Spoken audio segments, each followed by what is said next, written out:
حضرت ابوبکر صدیق رضی اللہ تعالیٰ عنہ کے دور میں ایک شخص ملک شام سے سفر کرتا ہوا آیا اور آپ کی خدمت میں حاضر ہوا اور عرض کرنے لگا کہ آپ امیر بھی ہیں یعنی مالدار بھی ہیں، اور امیر بھی یعنی مسلمانوں کے سربراہ بھی ہیں۔ عرض کرنے لگا، حضور میرے اوپر قرضہ چڑھ گیا ہے، میری مدد کریں تو آپ اس کو اپنے گھر لے آئے گا۔ شخص کہتا ہے، باہر سے دروازہ بہت خوبصورت تھا لیکن گھر پر ایک چارپائی بھی نہ تھی، کھجور کی چھال کی چٹائیاں بچھی ہوئی تھی اور وہ بھی پھٹی ہوئی۔ فرماتے ہیں، سیدنا ابوبکر صدیق رضی اللہ تعالیٰ عنہ نے مجھے چٹائی پر بٹھا لیا اور مجھے کہنے لگے، یار ایک عجیب بات نہ بتاؤں؟ میں نے کہا، بتائیے۔ تو عرض کرنے لگے، 3 دن سے میں نے ایک اناج کا دانہ بھی نہیں کھایا، کھجور پر گزارا کر لیتا ہوں، آج کل میرے حالات کچھ ٹھیک نہیں ہیں۔ تو شخص کہنے لگا، حضور میں اب پھر کیا کروں؟ میں تو بہت دور سے امید لگا کر آیا تھا۔ تو فرمانے لگے، تو عثمان غنی کے پاس جا۔ شخص کہنے لگا، مجھے تو بہت سارے پیسے چاہیے ہیں۔ تو آپ نے فرمایا، تیری سوچ وہاں ختم ہوتی ہے، تو جو سوچتا ہے اتنے ملیں گے۔ تیری سوچ ختم ہوتی ہے، وہاں سے عثمان کی سخاوت شروع ہوتی ہے، تو جا ان کے پاس۔ شخص کہنے لگا، آپ کا نام لوں کہ مجھے امیر المؤمنین نے بھیجا ہے؟ تو فرمانے لگے، اس کی ضرورت ہی نہیں پڑے گی، صرف اتنا بتانا کہ میں مقروض ہوں اور رسول صلی اللہ علیہ وآلہ وسلم کا نوکر ہوں۔ وہ شخص کہنے لگا کہ وہ دلیل حوالہ مانگیں گے؟ فرمایا، عثمان سخاوت کرتے وقت دلیل یا حوالہ نہیں مانگتے، عثمان اللہ کی راہ میں دیتے ہوئے تفتیش نہیں کرتا، اور سخاوت کرتے وقت ٹٹولنا عثمان کی عادت بالکل نہیں ہے۔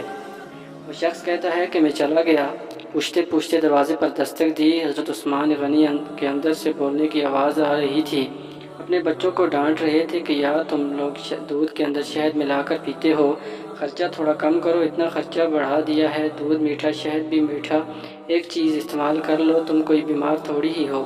شخص کہتا ہے، میں نے کہا، ابوبکر تو بڑی باتیں بتا رہے تھے، یہاں تو دودھ اور شہد پر لڑائی ہو رہی ہے، اور مجھے تو کئی ہزار دینار چاہیے، کیا یہ دے دے گا؟ شخص کہتا ہے، میں بھی سوچ ہی رہا تھا کہ اندر سے دروازہ کھلنے کی آواز آئی، وہ باہر آئے اور میں نے کہا، السلام علیکم۔ انہوں نے اسلام کا جواب دیا اور مخاطب ہو گئے، کہنے لگے، معاف کرنا، بچوں کو ذرا ایک بات سمجھانی تھی، آنے میں ذرا دیر ہو گئی۔ ان کا پہلا جملہ ان کے بڑے پن کا مظاہرہ کر رہا تھا۔ پھر دروازہ کھولا، مجھے انہوں نے گھر بٹھایا اور میرے لیے جو پہلی چیز پیش کی وہ دودھ میں شہد ڈال کر دیا گیا، اور پھر کھجور کا حلوہ پیش کیا۔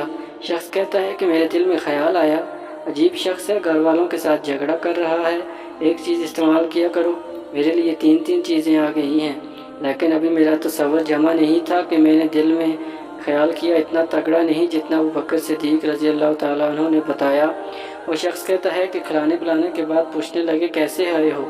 میں نے کہا، میں مسلمان ہوں اور ملک شام کے گاؤں کا رہنے والا ہوں، اور کچھ کاروباری مشکلات آئی تو مقروض ہو گیا ہوں اور میرے اوپر قرضہ چڑھ گیا ہے، مجھے پیسوں کی حاجت ہے۔ کہنے لگا، میں نے تو کچھ پیسے کہا، انہوں نے ایک آواز دی، ایک غلام اونٹ پر سامان لے کر حاضر ہوا، مجھے 3000 اشرفیاں چاہیے تھی۔ عثمان غنی کہنے لگے، اس اونٹ پر تیرے لیے، تیرے گھر والوں کے لیے میں نے کپڑے اور کھانے پینے کا سامان اور 6000 اشرفیاں لکھوا دی ہیں، تو پیدل آیا تھا، اب اونٹ لے کے جانا۔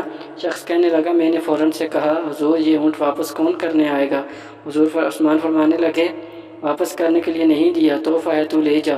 شخص کہتا ہے کہ میں کہاں سے چلا تھا ڈھونڈتا ہوا اور مدینے آیا، جب مدینے آیا تو اللہ نے جھولی بھر کے عطا فرمایا۔ کہتا ہے، میری آنکھوں میں آنسو آ گئے اور میں نے کہا، حضور آپ نے تو مجھے میری ضرورت سے کہیں بڑھ کر دیا۔ گھر پر معاف کرنا، میں سوچ رہا تھا گھر پر تو آپ شہد پر لڑائی کر رہے تھے۔